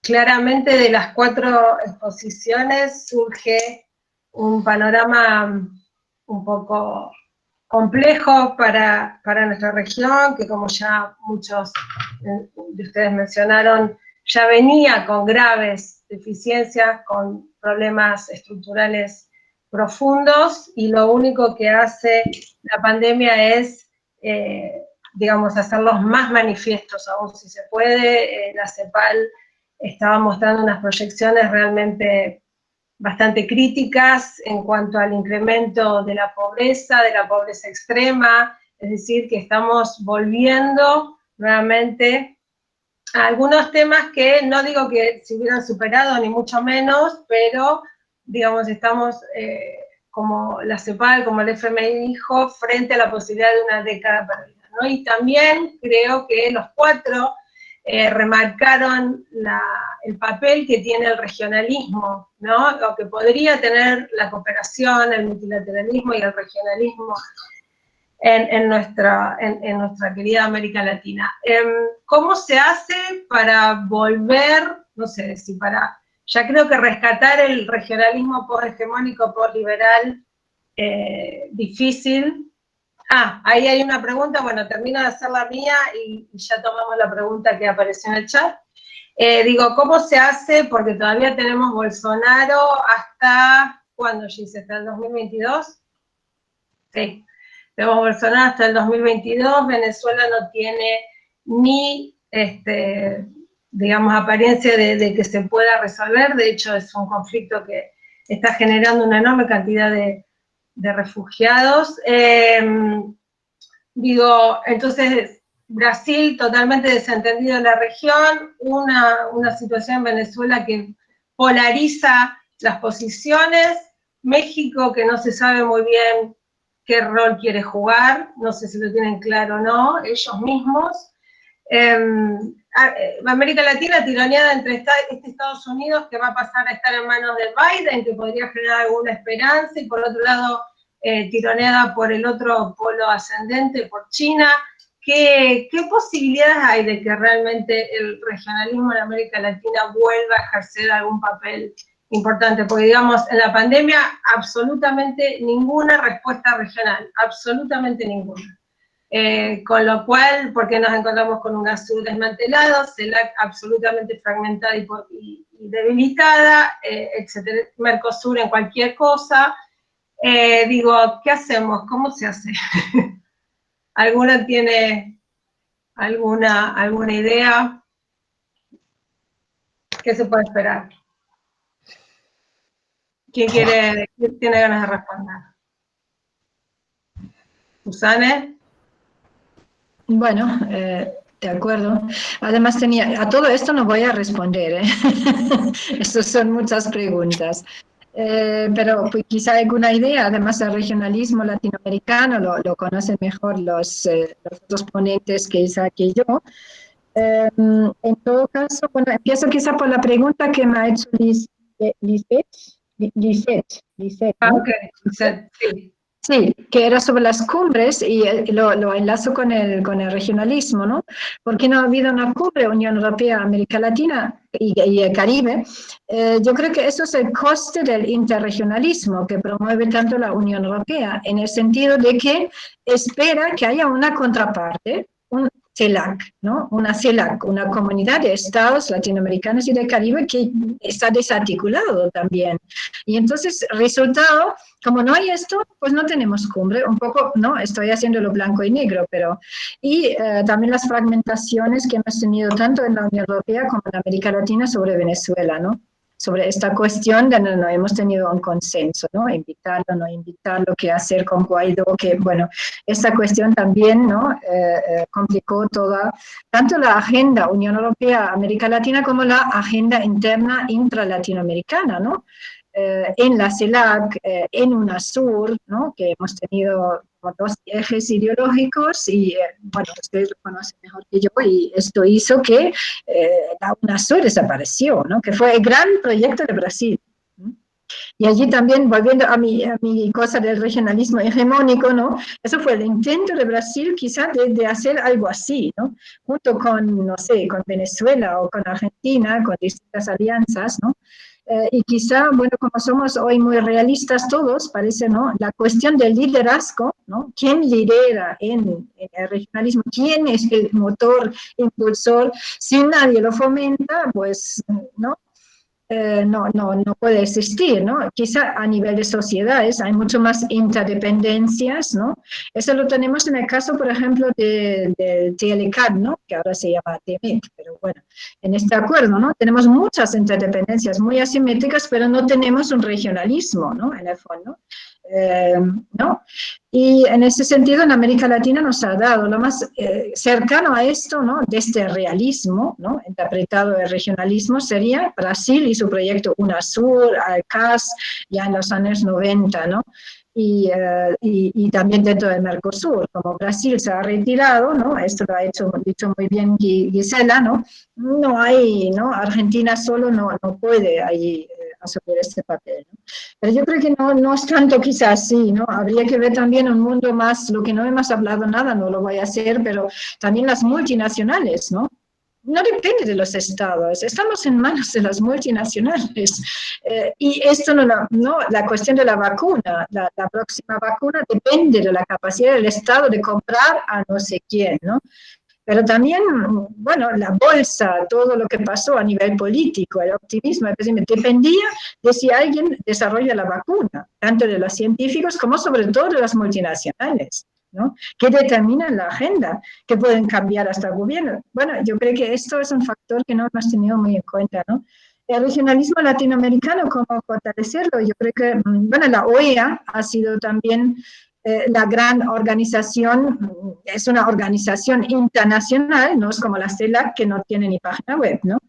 Y en ese sentido, crear instituciones también es importante, no puede existir esto por dos alianzas entre presidentes, ¿no? Si cambia el presidente ya no existe nada, esto está condenado al fracaso, ¿no? Las institutions matter, ¿no? No digo nada nuevo, ¿no? Bueno, y allí pensar en eso, ¿no? ¿Cómo se puede crear algo más que exista más allá de lo que pasa con los presidentes de las próximas elecciones? Y eso es lo que tiene la OEA, que ahora está totalmente desacreditado por el secretario general, ¿no? Que nombrado por Trump, que ya desarticula un poco desde hace tiempo, ¿no? Y no hay nada que lo sustituya. Eso es importante. Allí había un momento muy importante para los latinoamericanos de crear algo que sustituya o que funcione mejor que la OEA. Bueno, allí me callo ya. Muchas gracias por la pregunta también y por la pregunta de María Victoria.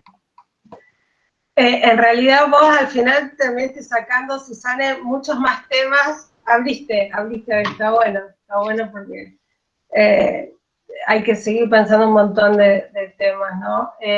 No sé si quieren, Andrés, tenés activado el micrófono, ¿querías decir algo? Bueno, sí, evidentemente es imposible responder a todo eso en tan corto tiempo, pero algunas 3 observaciones simplemente en base a a lo mucho que hemos mirado este tema de la integración. Sí, es un momento muy negativo, ni que hablar. Pero si lo miramos el integracionismo latinoamericano a largo plazo, hay varias conclusiones. Una, siempre es un vaivén, sube y baja.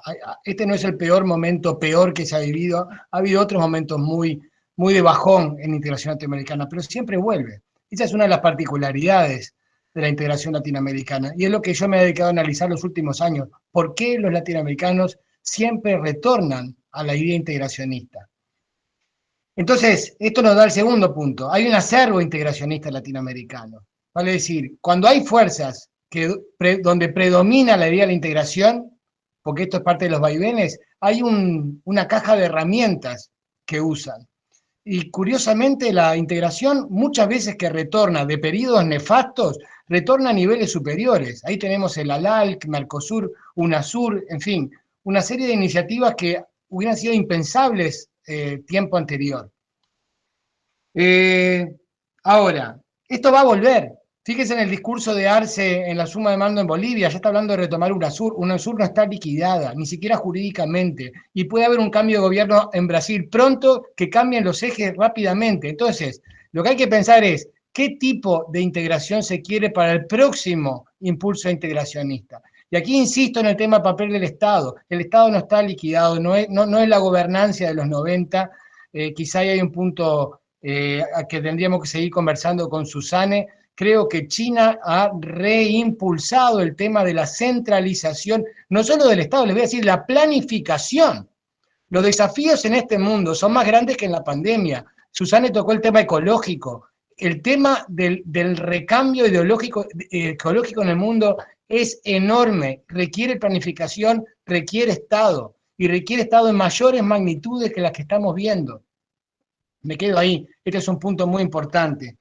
Y repensar el Estado significa repensar el tema del dimensionamiento nacional. ¿Cuál es la dimensión de Estado que se necesita para resolver los desafíos?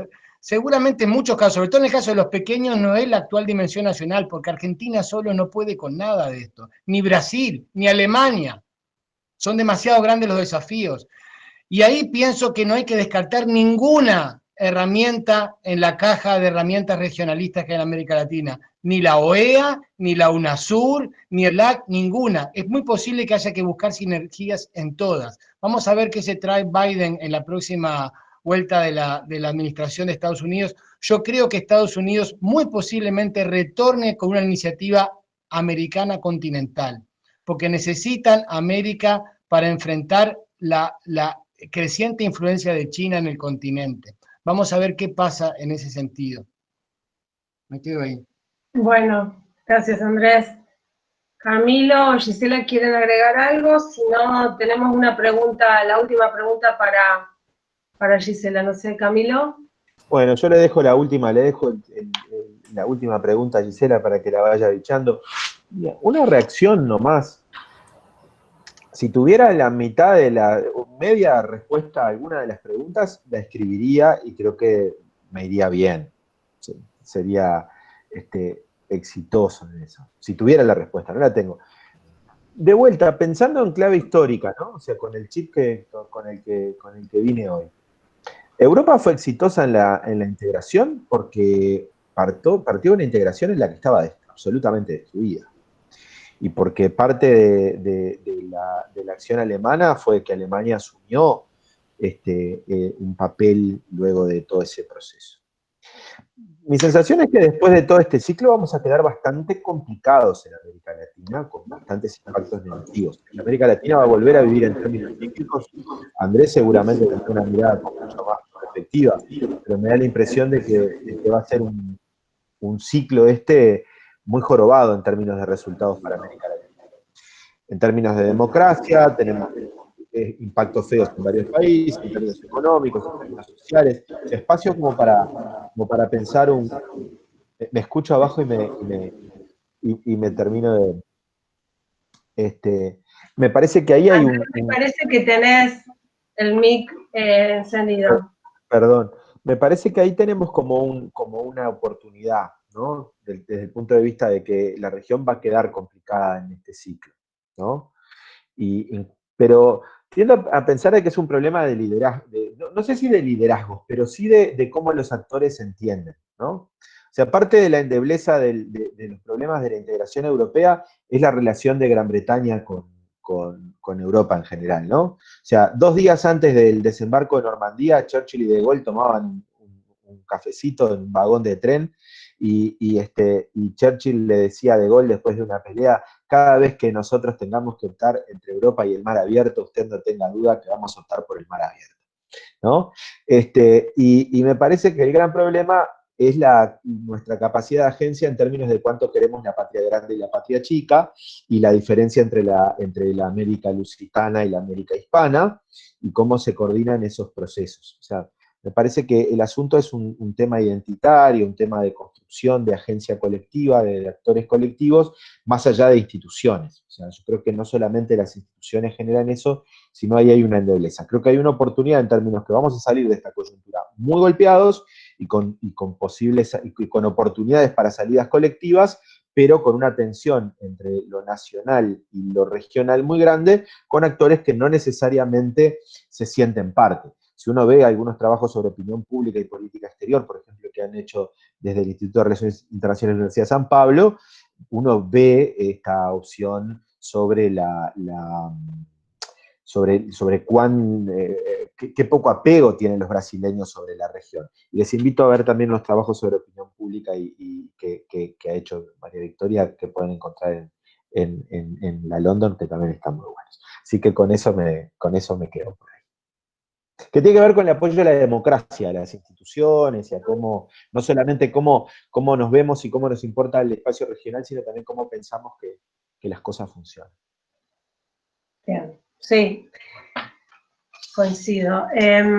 Vamos a darle la palabra finalmente a Gisela para que conteste la pregunta. Gisela, ¿viste la pregunta en el chat? Sí, la vi. La vi, y en realidad está en consonancia con todo lo que veníamos diciendo desde el principio. A mí me parece que hay 2 cuestiones a remarcar.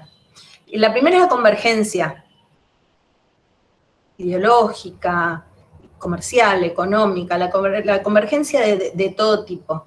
Y la segunda son las instituciones, lo marcaba Susana al principio. Nosotros creamos en un artículo una categoría que se llama confianza mutua asegurada. Así como todos los internacionalistas escuchamos hablar de destrucción mutua asegurada, nosotros hablamos de confianza mutua asegurada. Y vos al principio, Vicky, preguntabas sobre si era posible volver al regionalismo posliberal, a toda esa onda de nuestra América, y yo creo que no, que ya pasó.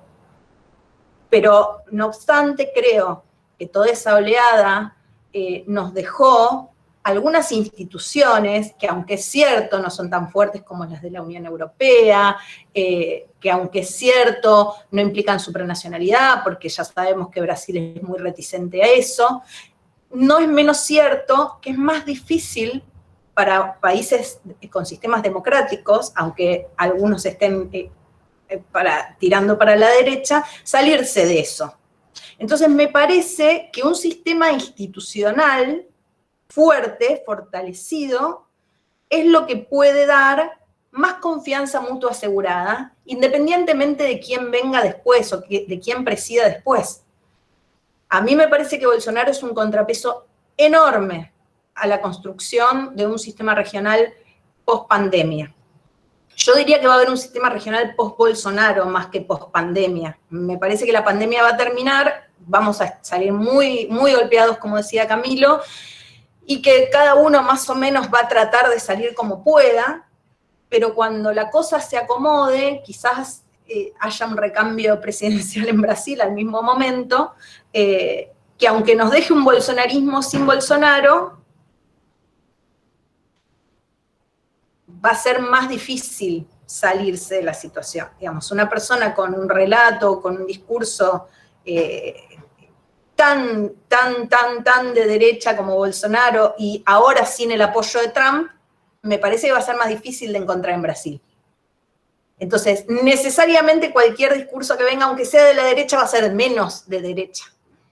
y necesariamente cualquier discurso que salga de Brasil, sobre todo a partir de la década del 90, del 93, con Franco, en donde surge una aparente identidad sudamericana, no es en vano, digamos. Y es cierto lo que dice Camilo, la opinión pública brasileña es muy reticente al compartir y a todo esto. Pero no es menos cierto que en los gobiernos, sean neoliberales, sean progresistas, en todos estos gobiernos, no este de ultraderecha, pero en todo el resto de los gobiernos ha habido un discurso y una supuesta identidad sudamericana que hace que de alguna manera, como decía Andrés, el regionalismo siempre vuelva.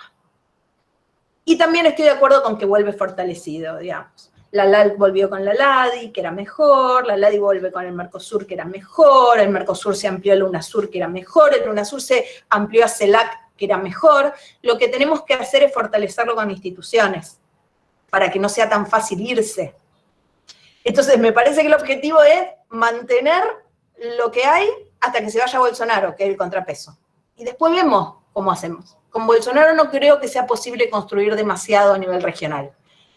Pero con Brasil sí. Incluso por las empresas que también mencionaba Susana.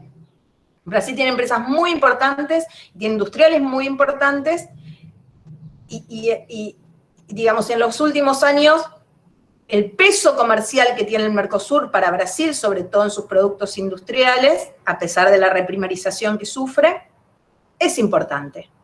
Entonces, hasta desde un punto de vista pragmático y netamente comercial, a Brasil le conviene quedarse en Mercosur. Pero bueno, ya es todo prospectivo, digamos. Habrá que ver efectivamente qué es lo que pasa. Bueno, muchísimas gracias, Gise. Nos vamos a ir con esta nota optimista, positiva, dentro de lo que cabe, teniendo en cuenta las circunstancias. Vamos a agradecer nuevamente a todos por participar de esta jornada y recordarles que es la última actividad de este proyecto Yamané. Me da un poco de nostalgia, estoy como un poco emocionada, así que agradecerles a todos quienes nos han acompañado de una manera u otra en las diferentes actividades durante los 2 últimos años, y por mi parte, nada más que palabras de agradecimiento a nuestros 4 invitados y a la audiencia. Espero que no sea la última vez que nos veamos, sea presencial o virtualmente, de alguna manera volveremos a encontrarnos.